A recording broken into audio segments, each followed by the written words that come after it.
Hey guys, jogging for tonight here at Green Grandstand. Starting with stretching. Stretching.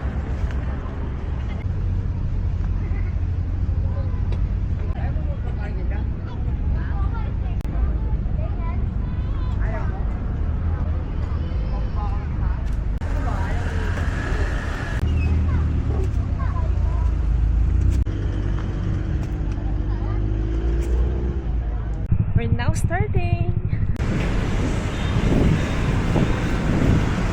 Rojas Boulevard. Rizal Park! Dito kami ngayon ulit. Sobrang init ngayon. Galing ma-dehydrate. So, hindi muna tayo madaming mag-water kasi baka tayo ay masukan naman. So sila Gab ay somewhere dyan.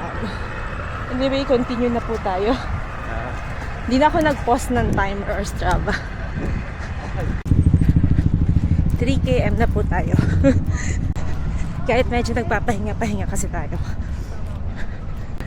4 km na po. Okay na ba yan? CR muna tayo. Yung CR naman nila ay nililinis nila. Grabe, first time ko lang mag-jog ng sobrang ganito kainit. Grabe, no? Okay guys, 5 kilometers. So, ayan. Actually, lagpas na pala kami. Hindi kasi in sync yung aking watch dito sa cellphone, sa Strava. So, nadagdagan pa ng 0.5.